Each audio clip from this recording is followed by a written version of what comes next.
yang kedua. Ketika ada bursa transfer harus berani melakukan perubahan pemain. Ya, ada pergerakan yang nanti akan kita nantikan, tapi kita saksikan terlebih dahulu di mana 5-3-2 menjadi line up yang akan diusung oleh PSIS Semarang. Ivanovic tetap berada di lini pertahanan. Doni Sormin kembali ke dalam line up bersama Madi Lesa dan Luan Sergio, serta Amir Hamzah menjadi dua pemain yang diandalkan di lini serang.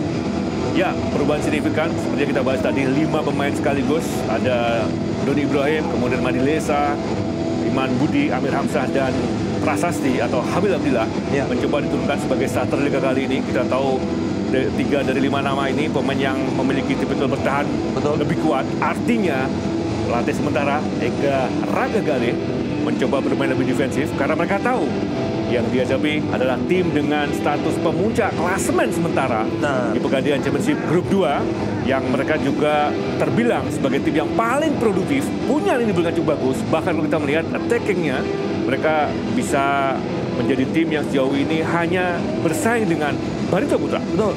Kita saksikan tadi di ruang VAR juga ada Rihendra Purba dan Vibai Rahmatullah. Sementara 4-3-3 akan diturunkan oleh Ansyari Lubis, di mana Fahri berada di bawah Mister Gawang. Aziz akan bersilangan dengan Kevin Gomez sebagai fullback. Cleberson dan Tahir akan menjadi center back. Kim Jeffrey Kurniawan, Frederick Injai dan Pratama sebagai 3 center midfielder. Rico Simanjuntak dan Dominikus Dion, 2 pemain berbeda generasi, akan menopang Gustavo Tocantins di lini depan. Ya, ini dia kita saksikan Rico. Dan bahkan mereka di bangku cadangan pun masih punya pemain-pemain dengan level luar biasa ya, seperti Nuri Fasya, ada Imam Fatur Rahman juga, dan Terence Puhiri, Mas Ani.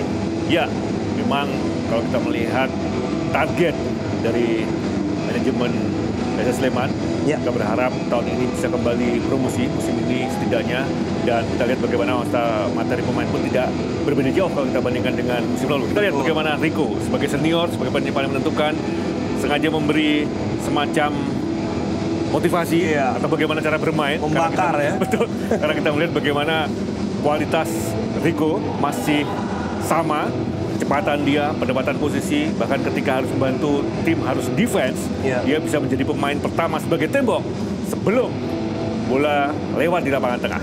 Iya, ada Kevin Gomez juga di dalam tim dari Laskar Wang Jawa. Kita melihat juga bagaimana pemain seperti Kanu Helmiawan pun juga punya pengalaman di kasta kedua sepak bola Indonesia. Dan ini dia, Frederick Injai yang didatangkan di musim ini bisa menjadi satu sosok yang sangat optimal. Sejauh ini saling membantu dengan 2 pemain yang juga berusaha mempertahankan PSS di Liga 1 musim lalu, yaitu Cleberson dan juga Gustavo Tocantins. Betul.